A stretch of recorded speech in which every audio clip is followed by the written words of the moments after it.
Caribbean Newsline is brought to you by the Barbados Tourism Marketing Inc.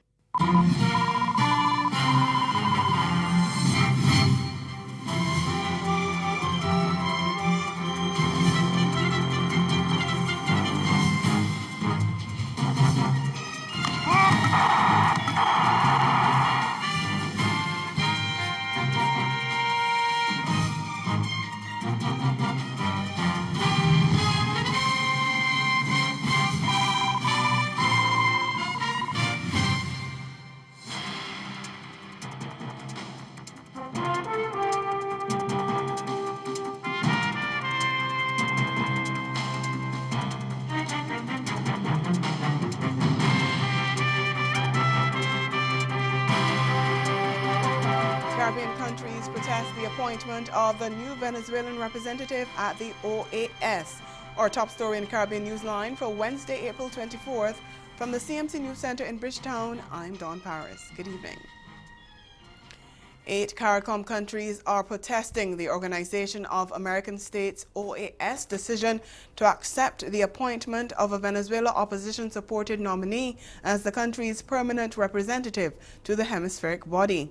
They've pointed to inconsistencies that call into question the legitimacy of his appointment, and they have called for a review of the decision. The 8 also accused the OAS Permanent Council, chaired by the U.S., which is at the forefront of efforts to remove President Nicolas Maduro from office and have him replaced by opposition leader Juan Guaido, of undermining the institutional integrity and legitimacy of the hemispheric body. CMC's Peter Richards reports. CARICOM was divided on the April 10th resolution to accept Gustavo Tarre as the Venezuelan National Assembly's designated permanent representative. St. Lucia, Jamaica, Haiti, and the Bahamas voted in favor of the move. But 8 countries, Antigua and Barbuda, Barbados, Belize, Dominica, St. Kitts, Nevis, St. Vincent and the Grenadines, Suriname, and Trinidad and Tobago, all either voted against, abstained, or were absent for the vote. And in an April 22nd letter to the chair of the OAS Permanent Council, a copy of which CMC has obtained, the 8 say the resolution to accept Tarre does not conform to international law and the normative framework of the OAS. They made several points to support their argument. Among them is that while Tarre was accepted as the permanent representative designated by Venezuela's National Assembly, which is led by Juan Guaido, who declared himself interim Venezuelan president in January, the National Assembly is not a government, and it is a government that nominates a representative to the OAS Permanent Council. They also note that the letter of Tarre's appointment, which was submitted to the chair of the Permanent Council and signed by Guaido, was dated January 22nd, 2019, one day after the opposition leader had proclaimed himself as Venezuela's interim president. And even if the dates were not an issue, the Caribbean countries pointed out that Guaido's designation of Tarre as a permanent representative to the OAS is not consistent with the agreement of the National Assembly, which designated Tarre as a special representative and not a permanent representative. The CARICOM nations say these and other inconsistencies call into question the legitimacy of Tarre's appointment, and they want the matter to be submitted by the Permanent Council to a meeting of consultation of Ministers of Foreign Affairs for its review and decision. Peter Richards, CMC News. Well, Tarre addressed the OAS Permanent Council on Tuesday, a day after that letter was submitted, but not before the ambassadors of 6 of the protesting countries, Antigua and Barbuda, Guyana, Barbados, St. Vincent and the Grenadines, St. Kitts and Nevis, and Suriname put on record their reservations about the Permanent Council's conduct. One by one, they stated that they did not consider themselves bound by the resolution supporting Tarre and notified the Permanent Council that they reserved their right on all decisions taken in the Council or its committees, while the provisions of the resolution remain in place. International media reports stated that at least 4 Caribbean countries left the room before Tarre spoke.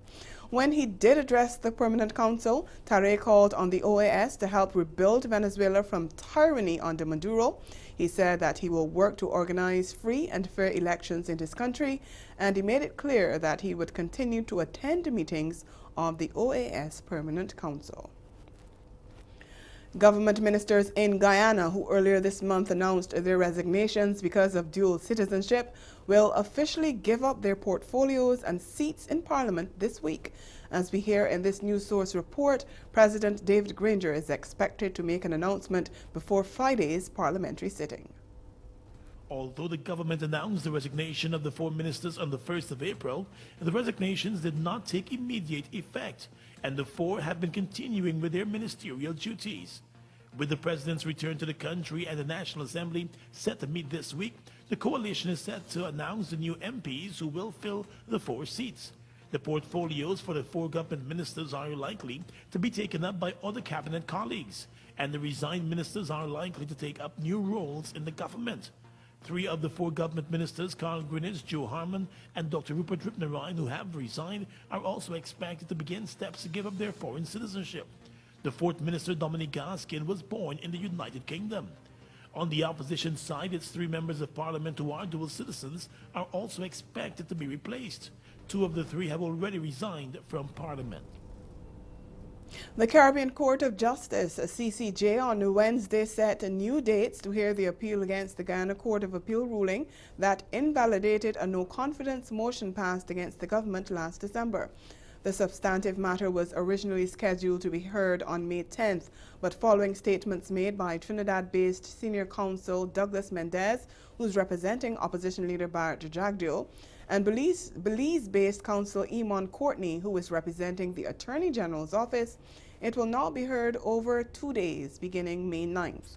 CCJ President Justice Adrian Saunders said the case raises some interesting constitutional matters, and Mendez told Tuesday's pretrial hearing that while the parties on all sides had done their best to address those issues, they haven't done so in great detail, partly because of the shortness of time they had to address them in written submissions. And Courtney agreed with the points made by Mendez. The Grenada Union of Teachers is continuing to press for a 25% gratuity payment for its members. The issue was high on the agenda at a recent conference of the union. We get the details in this report from GBN News. The Conference of Delegates of the Grenada Union of Teachers has maintained its stance on the pension and gratuity issue. The original position of a constitutional right for workers to receive 25% gratuity plus pension was upheld, and GUT President Lydan Lewis says they are confident that the issue will be resolved in court. However, he adds that the union remains open to solving the matter outside of a court setting. If the matter could be resolved around the table, why not? And that would prevent the tedious process of having to go to court. We understand what is happening with our Grenadian court and the backlog and what it takes, the delays. So if government is willing to say to us that here is what we're proposing. Lewis maintains that the union is willing to compromise on the format and structure of how the gratuity is paid. Remember, the unions proposed staggered payment for gratuity. We're saying, yes, we want the 25%, but if the 25% works out to $80,000, you can give us 40 up front and give us the next 40 in a 2-year period. We did propose that. We were willing to concede on the number of years. So instead of 12 and a half years, it could be 25% at 10 years or 11 years. So that would reduce on the amount, but it would ensure that persons get that lump sum. On compromising on the 25%, the union leader, however, reiterates that they are not opposed to a proposal of payment in tranches. Still to come in Caribbean Newsline, health officials in Jamaica set the record straight on the measles situation in the country. Stay with us.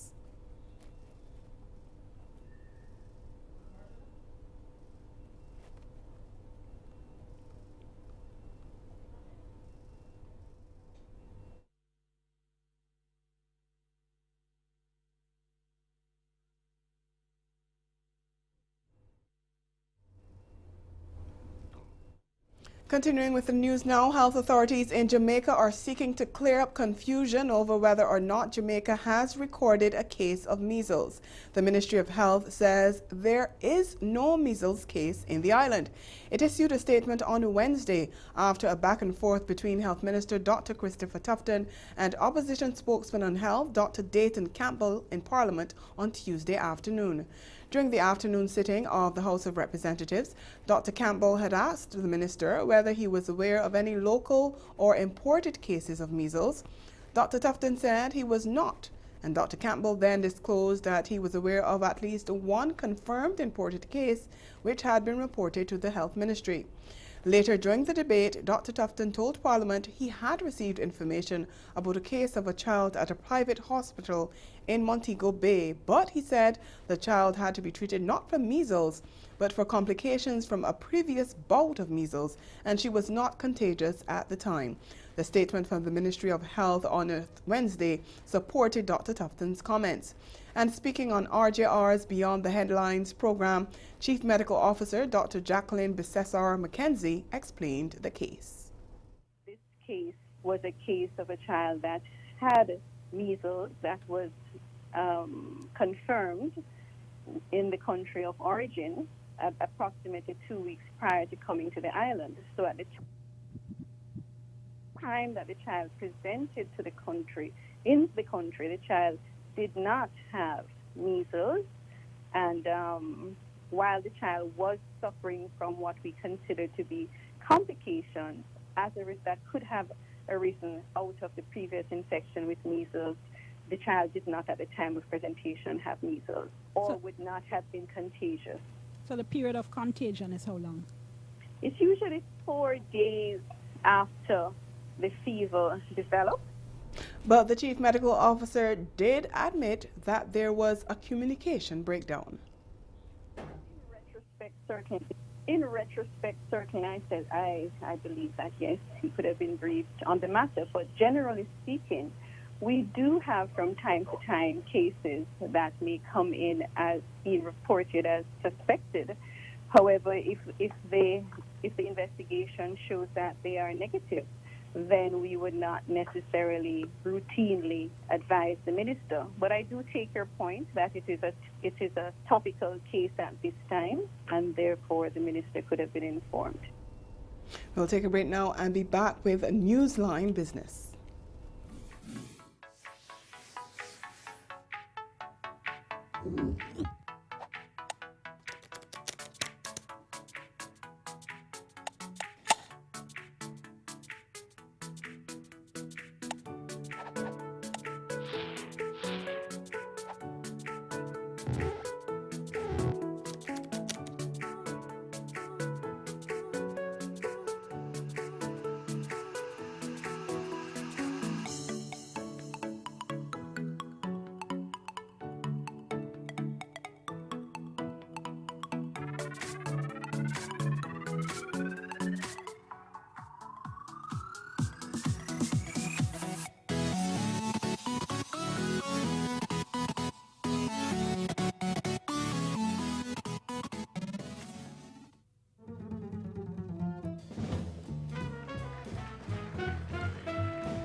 Bad. Fire one bad attacking and I tell us that 300K, that's a pocket money. Need a money counter for count my money. IQ Music, so you know the real name on the bird paper, QN Campbell, understand? Spanish Town, born at Tom Supen, Pura Winterspen, reside in Angels right now, understand? Been to schools, Greendale Basic School, Christian Primary, then Ozemart Technical High School, you know, from there we decide to say, alright.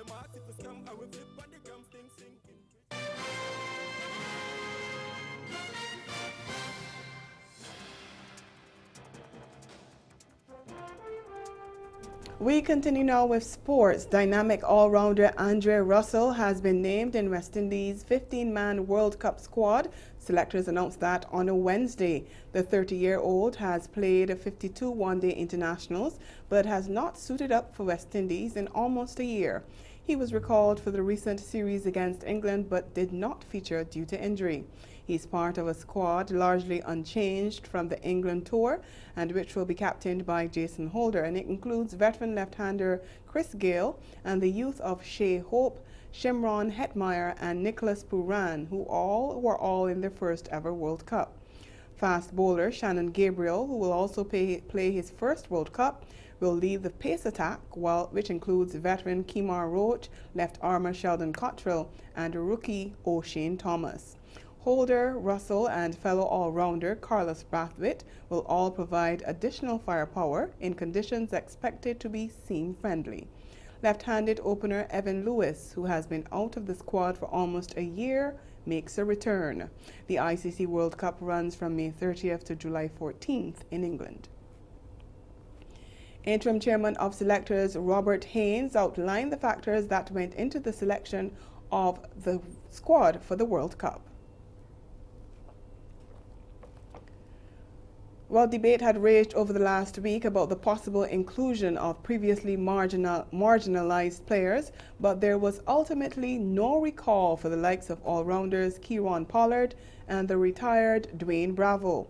Off-spinner Sunil Narain, currently campaigning in the Indian Premier League, was not considered for selection due to a finger injury.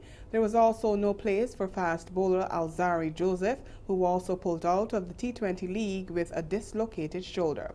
In defending the decision, Haynes said the selection panel had to abide by the rules set out in the new selection policy.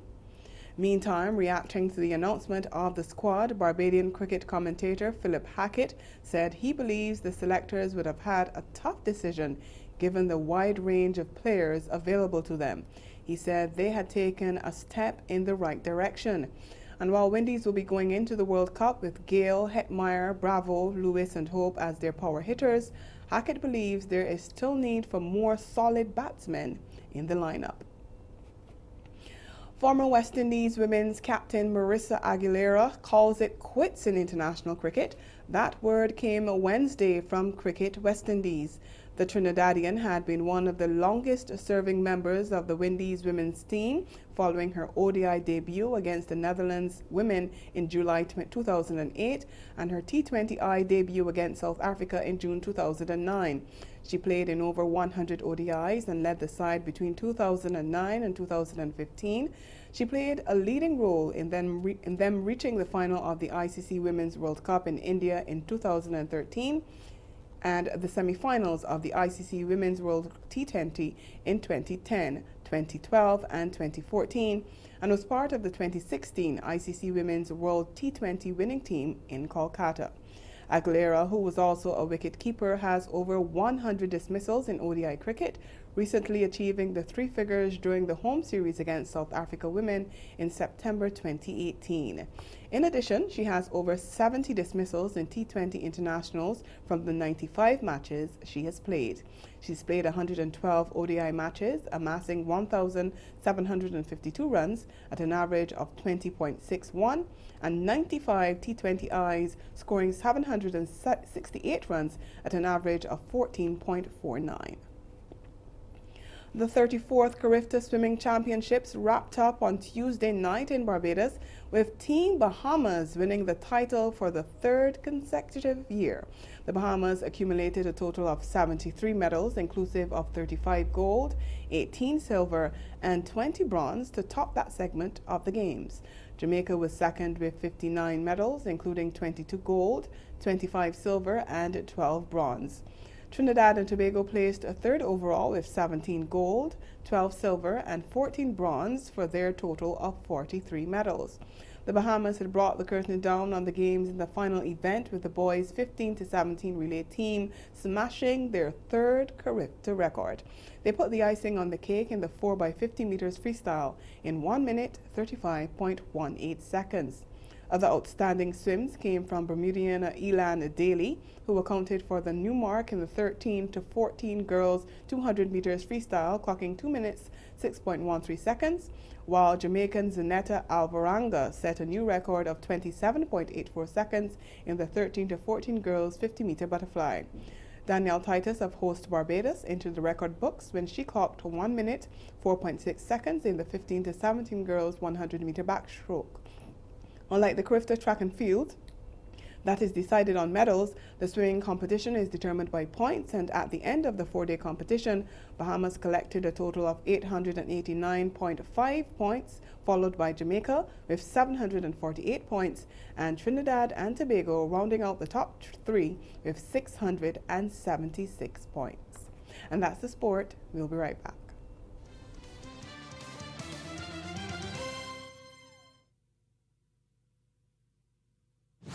Coming up, soaring out of Tobago with eye-catching designs, Barbados crop over on the horizon, and no crew will be left behind.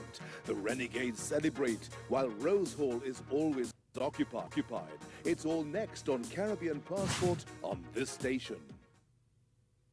No honey, no best line, baby.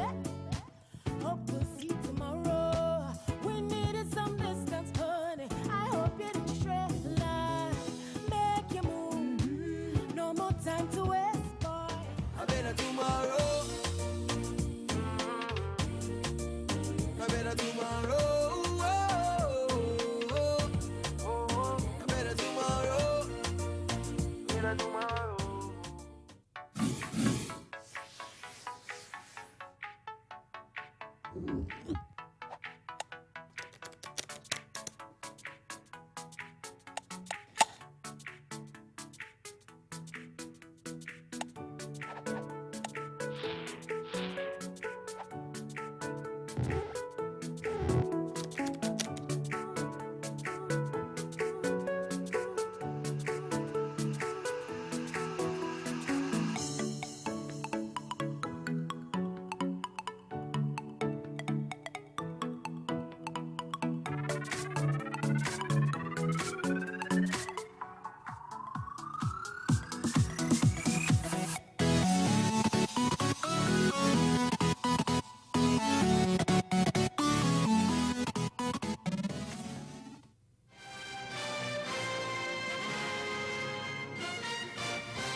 Again, the major developments of this day: 8 CARICOM countries protest the OAS decision to accept the appointment of Venezuela opposition-supported Gustavo Tarre as the country's permanent representative to the hemispheric body. And in sport, all-rounder Andre Russell included in the West Indies World Cup lineup announced by Cricket West Indies today. And that's Caribbean Newsline. For news and sport round the clock, subscribe to CanadaNews.com. For more of our programming, log on to CaribVision.tv and check out our YouTube channel. We'll be back here again tomorrow, but we leave you with the Cricket West Indies announcement of the World Cup squad. From all of us at CMC News, thank you for watching and have a good night.